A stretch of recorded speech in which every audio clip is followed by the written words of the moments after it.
CoV news में आपका हार्दिक स्वागत है। हर घर तिरंगा अभियान को लेकर कल्याणपुरा नगर से संयुक्त रूप से निकली तिरंगा यात्रा। तिरंगा यात्रा को लेकर साकार स्वरूप देने के उद्देश्य से माननीय प्रधानमंत्री श्री नरेंद्र मोदी के आह्वान पर कल्याणपुरा नगर से संयुक्त रूप से निकली तिरंगा यात्रा।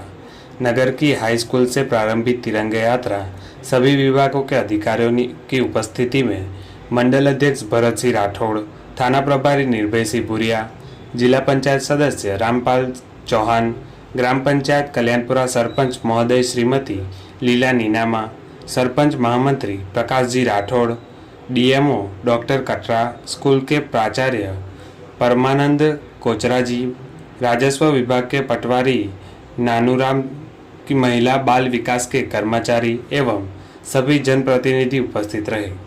रिपोर्टर करण मखोड़िया।